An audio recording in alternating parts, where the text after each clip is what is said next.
बिस्मिल्लाहिर्रहमानिर्रहीम अल्हम्दुलिल्लाहि रब्बिल आलमीन अल्लाहुम्मा सल्लि अला सय्यिदिना मुहम्मदिन व अला आलिहि व सहबिहि व बारिक वसल्लिम अल्लाहुम्मा फ़क़्हिना फ़िद्दीन व अल्लिमना तअवील व अल्हिमना बिफ़ैदि फ़ज़लिका रुश्दना या रब्बल आलमीन।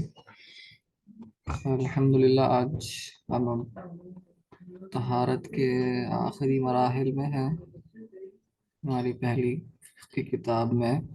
तो यहाँ पर कुएं के बारे में बात हो रही है कि कुएं में पानी गिर गया तो कैसे साफ करेंगे और क्या क्या गिरने से कुएं के पानी को हम बोलेंगे कि ये नजिस हो गया। तो ये ज्यादा आजकल हमको पेश नहीं आता, अगरचे के बज़ाहिर पेश नहीं आता, लेकिन इनडायरेक्टली पेश जरूर आता है हमारे साथ। तो जहन में आ सकता है कि भाई क्या जरूरत है ये कुएं के बारे में, हौज के बारे में। हौजा तो है नहीं, ज्यादा है कहीं कहीं जगह पे, है थोड़ी जगह पे, ज्यादा तो नहीं है। हमारे को क्या है, लेकिन हमारे घर के ऊपर टांकी है। टांकी का इससे ताल्लुक है। तो टांकी को आप स्मॉल वेल ऑफ वाटर बोलेंगे, माए कलील। तो हमारे हनफी भी दूसरे फुकहा के पास भी पानी के जो जगहें हैं, कुआं अगर आप फॉर एग्जांपल या टांकी, तो एक होता स्मॉल वेल ऑफ वाटर और एक होता माए कसीर, a big place of water या रनिंग वाटर।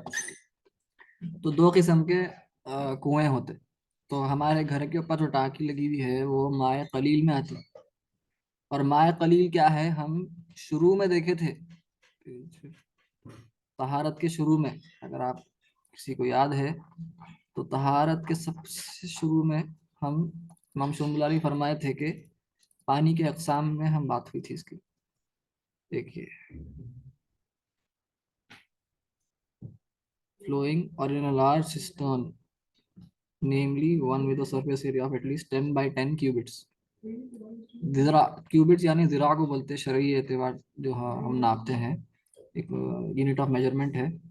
तो इसको आप हाफ देखें तो 5 by 5 मीटर्स है। मीटर्स में अगर आप देखें अप्रोक्सीमेटली 5 by 5 मीटर्स का अगर रहा तो उसको हम माए कसीर बोलेंगे, लार्ज।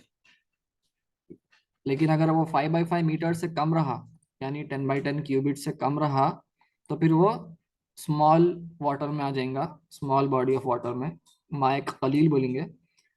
तो हमारी ऊपर टाकी है और यहाँ पे देखिए सरफेस एरिया की बात हो रही, यहाँ पे डेप्थ की बात नहीं हो रही। वो डेप्थ का एतबार नहीं है तो वो शराफे के पास है। हमारे पास हनफियाँ बोलते सरफेस एरिया देखना जरूरी है ऊपर का। डेप्थ के बारे में हम बात नहीं कर रहे हैं यहाँ पे।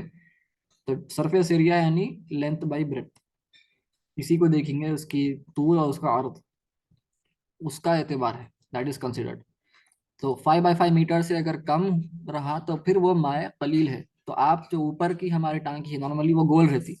तो अगर गोल टांकी को अब आप फुकाहा में दूसरी किताबों में देखा 5 by 5 मीटर्स है, यानी कि कितना है पेरीमीटर, 5 4 20 20 मीटर्स पेरीमीटर। लेकिन अगर सर्कुलर सर्कुलर है वो, तो उसका पेरीमीटर बताए 18 मीटर्स का पेरीमीटर, यानी 18 मीटर सरकमफ्रेंस। ठीक है, तो 18 मीटर्स यानी 36 क्यूबिट्स का सरकमफ्रेंस। उससे अगर कम है तो माया कलील है, अगर उसके बराबर या उससे ज्यादा है तो वो माया कसीर है। तो हमारे ऊपर जो टांकियां हैं घरों के ऊपर, वो टांकियां तो क्या रहते, 5 by 5 मीटर से कम रहते, यानी उसकी पेरीमीटर, उसकी सरकमफ्रेंस अगर आप देखें तो वो 18 मीटर तो नहीं रहती, उससे कम ही रहती। तो वो माया कलील में ही आती। तो हम वापस जाते हैं पेज नंबर 59। तो इसमें अगर पानी, इसमें क्या गिरा तो पानी नजिस हो जाता। तो हम देखे थे पानी मुतहिर रहता, जिससे वजू गुस्ल कर सकते, और एक पानी ताहिर रहता लेकिन मुतहिर नहीं रहता। यानी पानी अपने आप में साफ है, कपड़ों पे गिर गया तो कोई मसला नहीं है, नमाज पढ़ सकते, नमाज होती, लेकिन वो पानी से आप वजू गुस्ल नहीं कर सकते। तो वो ताहिर गैर मुतहिर बोलेंगे उसको। और एक होता पानी, शुरू में हम देखे थे ये, जो हजरत फिर से रिवाइज करना था, रिवाइज कर सकते जाके हमारे वीडियोस को देख के। शुरू में फर्स्ट या सेकेंड आई थिंक वीडियो में देखे थे हम। और ताहिर हो गया, ताहिर गैर मुताहिर। और एक हो गया नजिस, जो पानी फिल्थी है, नजिस है, उससे आप ना वजू कर सकते, ना वजू कर सकते, ना पी सकते, ना उसको कपड़े पे गिर गया तो आपकी नमाज होती। और पानी मशकूक रहता, यानी उसकी शक है, उसकी तहारत में नहीं बल्कि उसकी तहूरियत में, कि वो उससे गुस्ल या वजू कर सकते या नहीं कर सकते, उसमें शक है। उसके अपने आप में ताहिर होने का शक नहीं है कोई, तो वो उस अगर कपड़े पे गिर गया तो नमाज हो जाती। लेकिन उससे वजू गुस्ल करना है नहीं करना, उसमें शक है हमारा, तो उसको मशकूक बोलते। हम शुरू में देखे थे ये सब पानियों को। तो हम ये बात भी देखे थे कि पानी को बाय डिफॉल्ट क्या रहेगा हमारा पोजीशन, हमारे को नहीं मालूम। अब एक समझिए, हम सफर कर रहे हैं, एक जंगल में है, यहाँ जंगल में क्या, कोई बिल्डिंग में गए आप और वहां पे हौज मिला, तो क्या वो पानी साफ है या नहीं? तो बाय डिफॉल्ट क्या रहेंगी रूलिंग, हुक्म रहेगा कि पानी पाक है, ताहिर है, और पाक करने वाला भी है, यानी मुताहिर भी है। ये आपकी डिफॉल्ट रूलिंग है। तो ये नॉर्मली पानी के तहारत जो है उसके मसाइल में बाय डिफॉल्ट ये रूलिंग रहती, अल असल। कुछ ऐसे भी चीजें हैं जहां पर डिफॉल्ट रूलिंग हराम की रहती, अनलेस आप पक्के श्योर हैं कि वो हराम नहीं है। तो यहाँ पानी के रूलिंग्स में क्या है, हुक्म में, अहकाम में, के बाय डिफॉल्ट पानी से गुस्ल और वजू कर सकते, अनलेस के आप श्योर हैं कि पानी में कुछ गंदगी गिर गई और वो पानी गैर मुतहिर हो गया। लेकिन ऐसे चीजें हैं जैसे कि गोश्त है, कहीं पे आपको गोश्त पड़ा हुआ मिला, तो क्या आप बाय डिफॉल्ट ये अज्यूम कर लेंगे कि ये गोश्त हलाल है? नहीं। तो गोश्त के लिए डिफॉल्ट रूलिंग रहती हराम की, अनलेस कि आप श्योर हैं कि वो गोश्त हलाल तरीके से ज़िबा किया गया है। तो किसी के घर पे गए तो ऑब्वियसली आपके कोई कोई नेक इंसान है, तो ऑब्वियसली उन्होंने तो बहुत जाहिर बात है कि उन्होंने पूरा एहतमाम करेंगे। तो खैर उसके हम बाद में देखेंगे कभी। लेकिन हम यहाँ पानी की बात कर रहे हैं, तो पानी में बाय डिफॉल्ट रूलिंग क्या रहेंगी कि ये पानी से हम गुस्ल और वजू कर सकते। सुना से हम ये भी देखे थे हज़रत उमर का वाकया, कि हज़रत उमर और हज़रत अमर बिन आस रज़ियल्लाहु अन्हुमा दोनों एक जगह पे कहीं गए थे, सफ़र में थे। तो एक जगह पे कुआं मिला, तो हज़रत उमर वजू करने वाले थे उसमें से, कि हज़रत अमर बिन आस वहाँ के एक आदमी से पूछे, भाई इसमें कोई जानवर, जंगली जानवर, दरिंदे आके क्या पानी पिए हैं? हज़रत उमर जब का जभी हज़रत अमर बिन अलास पूछते ही वो आदमी को बोले, भाई हमको मत बताओ, कुछ भी हुआ होगा हमको मत बताओ।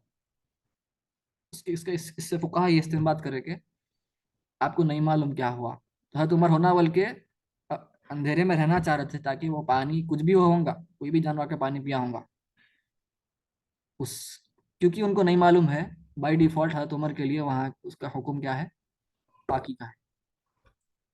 तो वजू वसूल कर सकते हो पानी से, अनलेस आप, अगर वो आदमी बोल दिया कि नहीं वो खास, और वो मुसलमान रहना, कोई काफिर आके बोला तो उसका एतबार नहीं है, लेकिन मुसलमान रहना, उन्होंने बोल दिया कि नहीं यहाँ पे कुछ ऐसा हुआ था, गिर गया, गंदगी है वो वगैरह वगैरह, जानवर पी लिया पानी, तो फिर आपके लिए वो पानी मुत्तहिर नहीं रहा।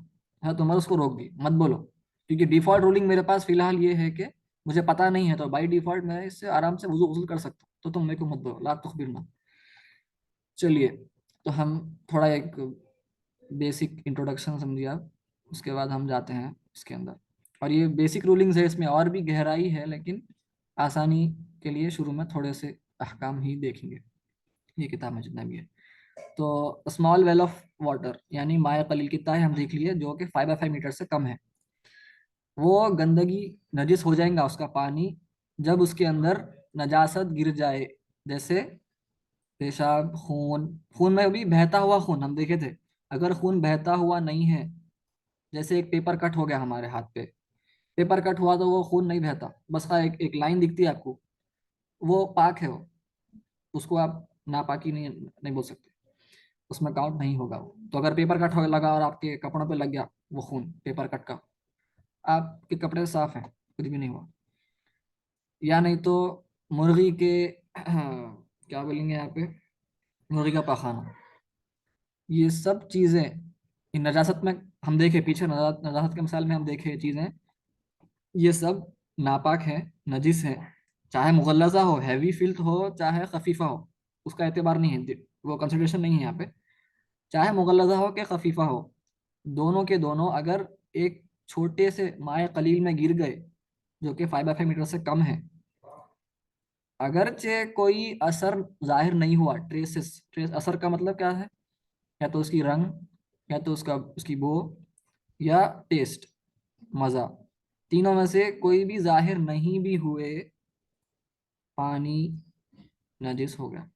ये पानी आप इस्तेमाल नहीं कर सकते, और ये पानी कपड़ों पर भी गिर गया और उससे नमाज नहीं होती। ये पहला समझ जाना है, ज़रूरी है। वैसे ही ये सेम हुक्म होगा उन जानवरों के लिए, जैसे कैमिल, ऊंट, गधा, और हमारे पास खच्चर, घोड़े, और क्या है, बकरियां, कैटल में सब आ जाते, गाय, भैंस, बैल वगैरह, इनके लिए छोटा सा अमाउंट एक्सक्यूज्ड है, थोड़ा सा अमाउंट। क्यों? क्योंकि ये इतने ज्यादा होते हैं, पुराने जमाने में होता हुआ करते थे, आजकल नहीं है, लेकिन पुराने जमाने में क्योंकि ये रोजमर्रा इनको इस्तेमाल किया जाता है, इतने ज्यादा हैं कि क्योंकि ये आके पानी पीते को हौज में से, कुएं में से, तो इनका तो आना जाना लगा हुआ रहता, तो इसलिए थोड़ा बहुत तो इस इनसे बचना मुश्किल है। तो थोड़ा सा मकदार, थोड़ी सी मकदार माफ है, लेकिन कितनी माफ नहीं है, नजिस कब हो जाएगा पानी, तो जब जो देखने वाला है अगर उसको दिखा कि ये ज्यादा मकदार दिख रही मेरे को, तो फिर वो पानी भी नजिस हो जाएगा। तो वो देखने वाले के ऊपर एतबार है, क्योंकि देखिए फिक्ह में क्या है, आप क्लियर कट कभी कभार नहीं बना सकते रूल्स कि ये इसका डेफिनेशन है, ज्यादा का डेफिनेशन ये है, कम का डेफिनेशन ये है, ये थोड़ा मुश्किल हो जाता। तो आपको कॉन्टेक्स्ट के हिसाब से देखना पड़ता, कि देखने वाला बोले कि भाई कुएं में बहुत ज्यादा गंदगी गिर गई, खत्म। अगर देखने वाला बोल रहा, समझ जहन में ये आ रहा कि नहीं थोड़ी सी ही है, तो फिर वो नजिस नहीं हुआ। और अब थोड़े फुकहा ये भी बोलते हैं कि अगर ज़्यादा ये समझ में नहीं आ रहा आपको कि ज़्यादा है कम है, तो फिर ऐसा करिए कि आप जब पानी निकाल रहे हैं, तो काम के लिए, बरतने के लिए आप पानी निकालते, तो आपका जो डोल है, जो बकेट है, जो वगैरह जो भी आप इस्तेमाल कर रहे हैं आला, ऐसा सिचुएशन है कि आप हर वक्त जब भी निकालते हैं पानी, तो हर वक्त कैसा भी हर एक डोल में कुछ ना कुछ थोड़ी सी गिलाजत रहती ही रहती, तो फिर उसका मतलब ये है कि वो गिलाजत ज़्यादा हो गई। ऐसा हो रहा ही नहीं कि आप जब भी निकाल रहे हैं तो गंदगी नहीं निकल रही, सिर्फ पानी निकल रहा है, ऐसा कभी नहीं हो रहा। उसका मतलब है कि ज्यादा हो गई, पानी नजिस होगा। तो वो भी एक पैमाना, एक पैरामीटर देख सकते हो, ऐसा भी अगर समझ में नहीं आ रहा तो हमको भी चाहिए कि ऊपर जाके वक्तन फवक्तन चेक करते रहे, कुछ गिरा नहीं गिरा, पानी साफ है नहीं है। वैसे तो बाय डिफॉल्ट अगर हम चेक नहीं करें, तो असलन बाय डिफॉल्ट हुक्म ये रहेगा कि पानी साफ है हमारे पास जो भी आ रहा, क्योंकि हमको पता नहीं है। लेकिन अगर पानी में गंदगी आना शुरू हुई, तो फिर जाके देखे और फिर मालूमात हुए, तो फिर ये पूरे अहकाम हमको समझना है, क्या करना चाहिए क्या नहीं करना चाहिए। तो अब क्या क्या चीज़ें, किस किस्म की चीज़ें, किस किस्म के अशिया पानी को गंदा नहीं करते, हम ऊपर देख ली क्या गंदा करते। मुर्गी का यहाँ पर इसलिए जिक्र है कि गंदा कर देती है, छोटा सा भी मिकदार, थोड़ी सी मिकदार भी हो, क्योंकि मुर्गी ज़्यादा पानी के करीब नहीं आती, हम उसको पानी जाकर देते हैं, तो उसको हम नहीं रखते। लेकिन ये जो बड़े जानवर हैं ये आते हैं और पानी पीते हैं, तो इनके जो पाखाना है ये थोड़ा सा माफ़ है, ज़्यादा है तो फिर इनका माफ़ नहीं है। तो कबूतर का हम देखे थे, जो उड़ने वाले परिंदे, नहीं हम अभी नहीं देखे, आगे देखेंगे।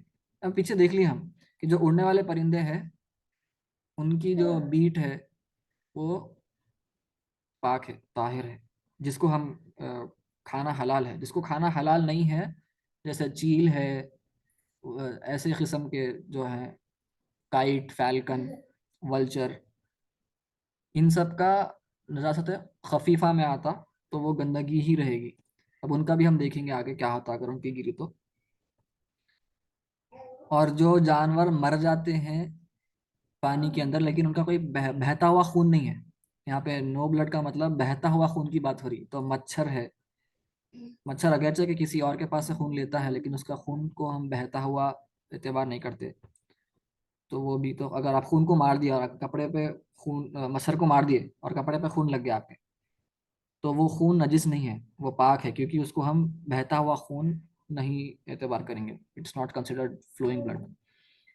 तो वैसे ही मक्खियाँ वगैरह, बिच्छू, इनके इनके अंदर कोई बहता हुआ खून नहीं है। तो ये सब अगर गिर गया पानी में, मरे हुए हैं, पानी साफ है, ठीक है, पानी से आप गसल कर सकते हैं, वजू भी कर सकते हैं।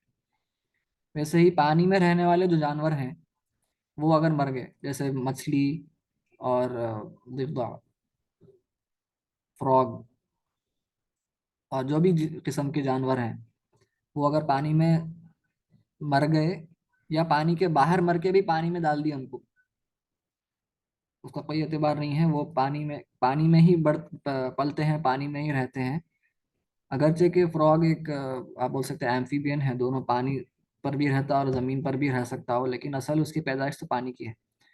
तो वो अगर वो मर के वहां पर रहा पानी में तो कोई मसला नहीं है, पानी पाक है। वैसे ही मछली वगैरह सब, वो मरे हुए हैं अंदर तो भी पानी पाक ही कहलाएगा। उनके अंदर बहता हुआ खून है, लेकिन वो पानी में रहने वाले जानवर है, तो उससे पानी पे कोई असर नहीं आएगा। फिर ऐसा जानवर जो पानी में गिर गया लेकिन मरा नहीं, जिंदा बाहर निकल गया, अगरचे कि उसके जिस्म पे कोई गंदगी नहीं थी।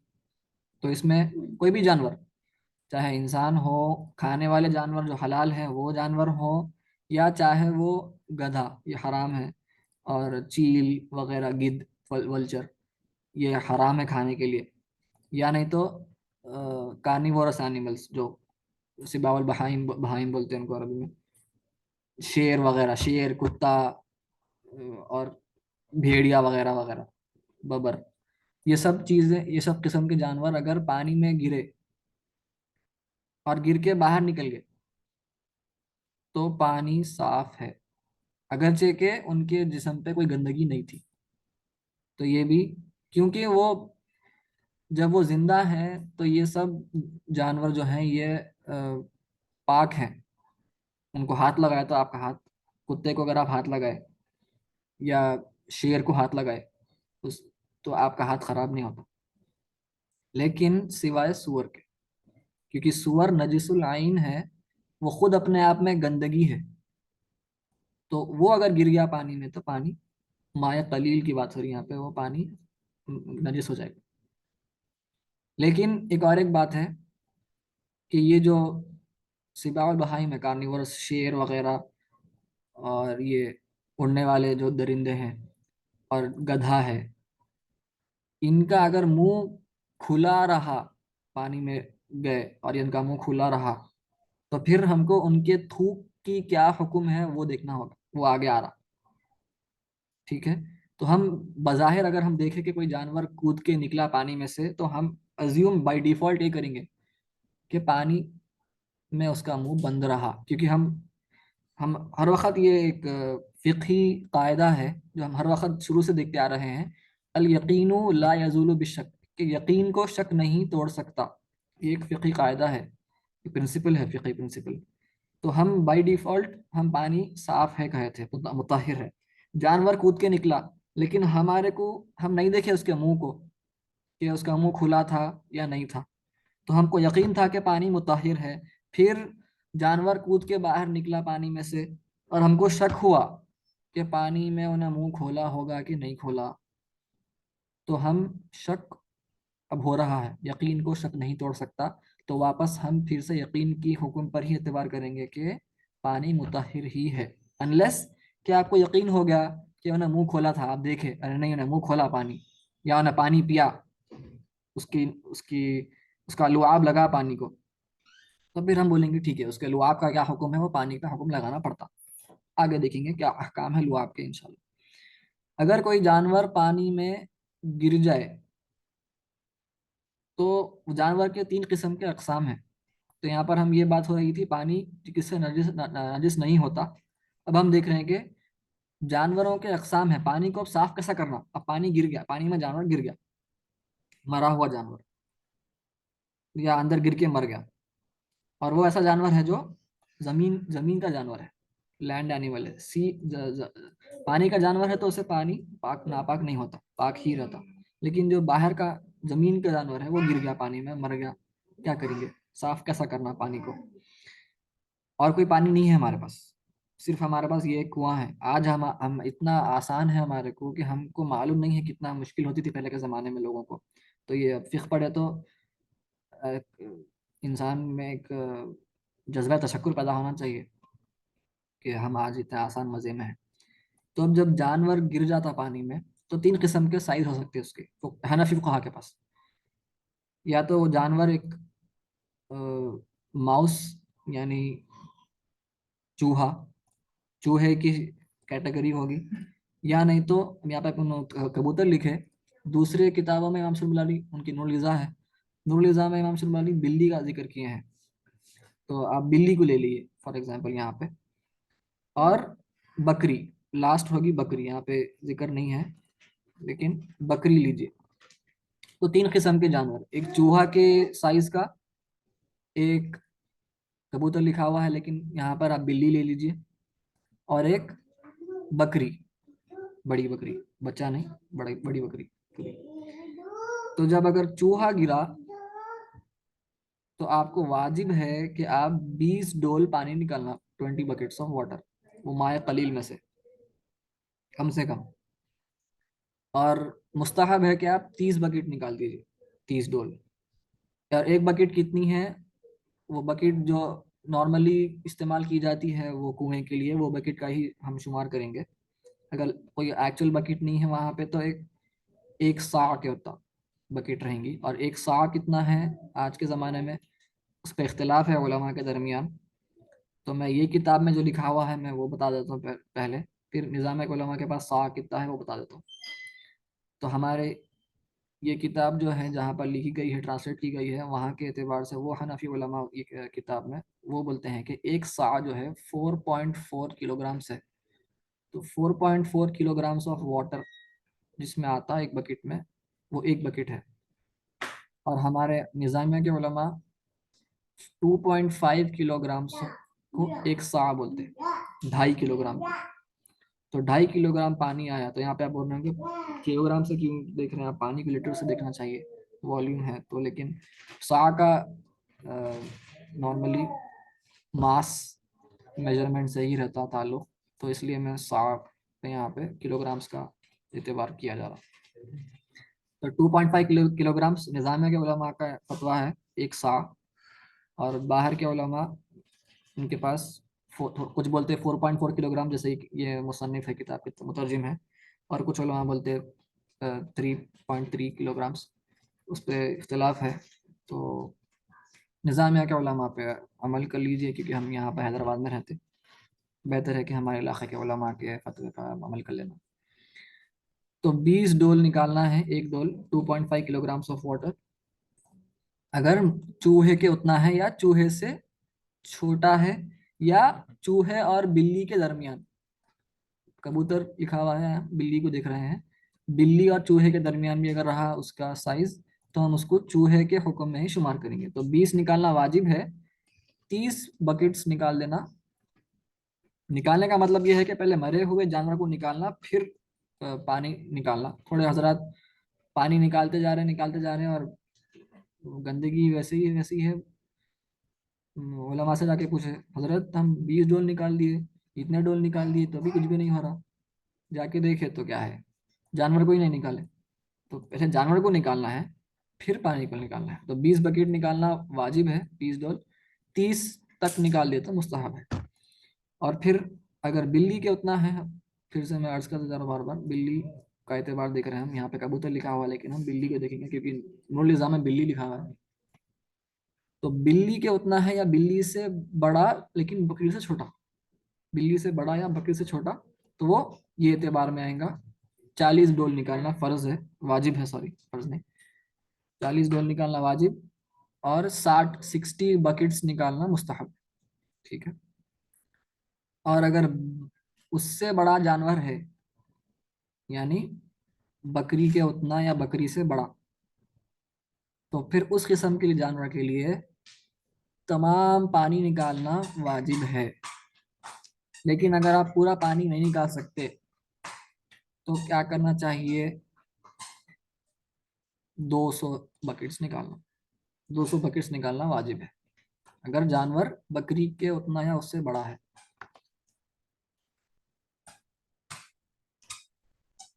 ठीक है। और वैसे ही अगर ये छोटे जानवर जैसे चूहा है या कबूतर और बिल्ली वगैरह वगैरह, अगर ये दो कैटेगरीज के जानवर गिर के मर गए और फूल गए, ठीक है, फूल गए या टुकड़े टुकड़े हो गए, फ्रैगमेंटेड, तो फिर इनकी भी यही सेम हुक्म है कि आपको पूरा पानी निकालना है। पूरा पानी निकालना मुश्किल है, नहीं निकाल सकते, बहुत ज़्यादा पानी है, क्या करेंगे, 200 बकेट निकालेंगे, वाजिब है। और 300 बकेट तक निकालना मुस्तहब है, मंदूब, रिकमेंडेड है। तो ये होगा इन किस्म के पानी को साफ कैसा करना है। और हाँ, अभी ऊपर हम बात कर लिए थे कि अगर पानी पिया जानवर या पानी में गिरा और पानी उसका मुंह खुला हुआ था तो उसका लुआब लग गया पानी को, तो फिर तमाम पानी निकालना होगा। कब? अगर हम देखेंगे आगे, अगर उसका लुआब का हुक्म मशकूक या नजिस है, तो आगे हम देख रहे हैं यहाँ पे टाइप ऑफ सलाइवा में लुआब में, इंशाल्लाह अगली बार देखेंगे। और अगर उसका लुआब का हुक्म पाकी का है या मकरूह का है, तो फिर वो मुस्तहब है पानी को निकालना। ये ऊपर हम जो अहकाम देखे उसके हिसाब से, तो इंशाल्लाह हो अगले दर्स में देखेंगे। व आखिर दावाना अनिल हम्दुलिल्लाहि रब्बिल आलमीन, अल्लाहुम्मा सल्लि अला सय्यिदिना मुहम्मद व अला आलिहि व सहबिहि अजमईन बिरहमतिका या अरहमर राहिमीन, वल्हम्दुलिल्लाहि रब्बिल आलमीन।